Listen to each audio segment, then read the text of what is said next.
Hey guys, so today's video is not going to be all fun and happy and fun and bubbly and chirpy or whatever you want to call it, because I have something very serious I need to talk about.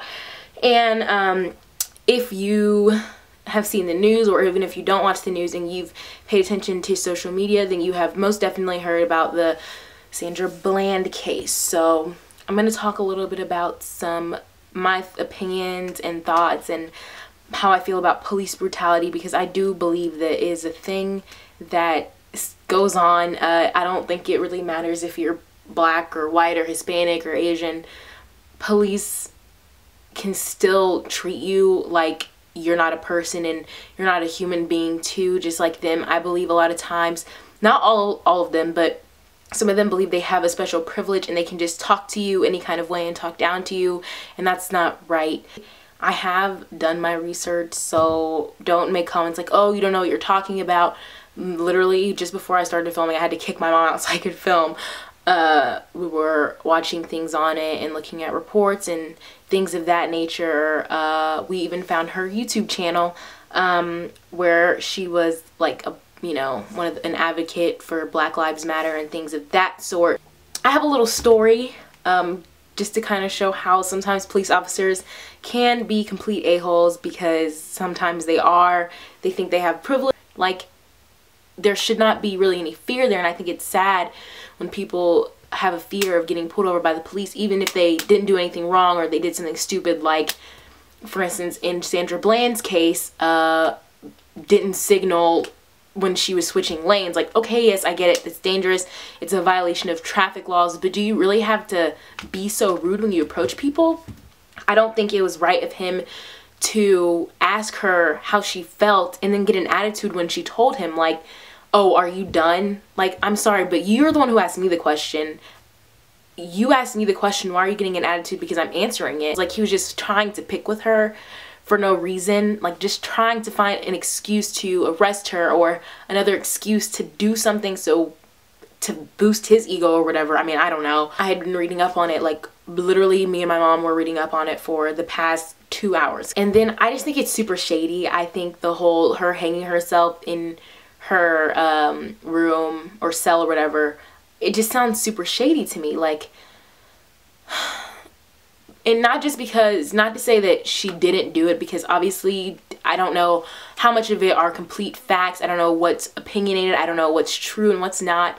So I'm not going to like make any assumption and say, oh, someone killed her, or oh, she killed herself, because honestly, I have no idea. I wasn't there. I don't know what happened. The only person who knows what happened is the people who were involved in it, if there was anybody else involved but her.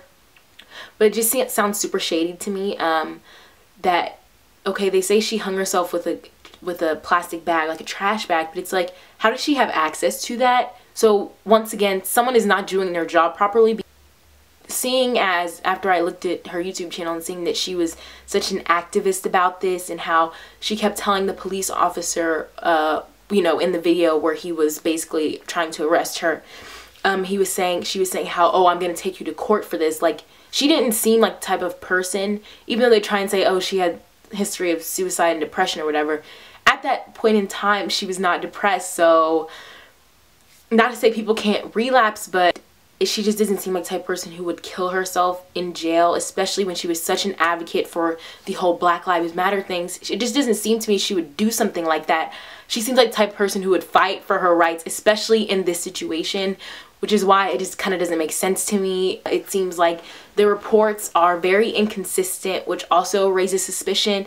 And the fact that they're treating this like a murder case also makes me think, okay, when people report suicides, blah, blah, blah, sure, they investigated, but I don't think they investigated as a homicide or as a murder case if there's no suspicion of like foul play, or if there's no suspicion of her actually being killed by someone else. I don't think that they would go this far in trying to investigate it as a different type of case. So apparently police are claiming that Sandra took the trash bag out and tied it to the partition on her shower and then used it to hang herself.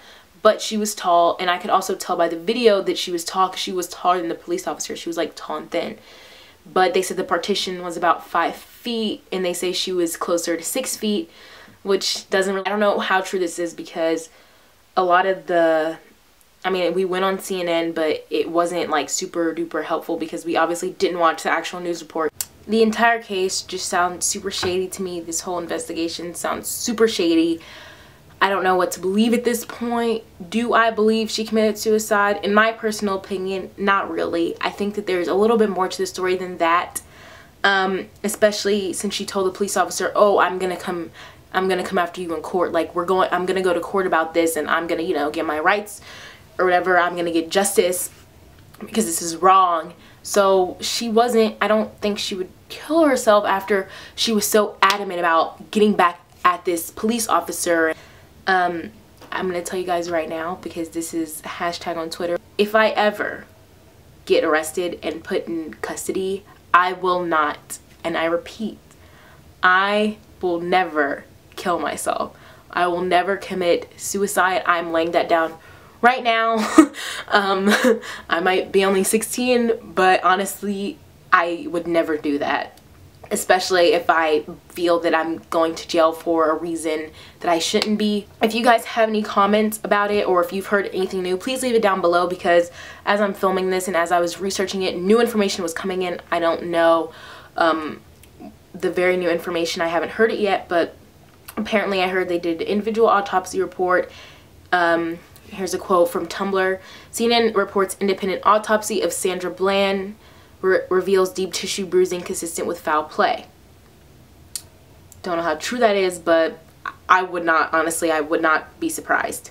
And the comment on this Tumblr post is, and no one in the world is even a little bit surprised. So there have been cases in the past where people, African Americans especially, during the civil rights movements and like during the apartheid, where they were beaten in custody, or beaten in their jail cells, which has been proven, you know, like in the future, or you can research cases like this, there's plenty of them, and police have said, oh, they hung themselves, or oh, they committed suicide, or oh, they did this, or oh, they died from complications here, or they died from this, or they died from that, when in reality they were beaten to death. I don't think that she would give up on something that she felt this strongly about. Let me know what you guys think about this. This is super controversial. Do I believe she committed suicide? No, I don't. I believe it's shady, and I think there's more to it.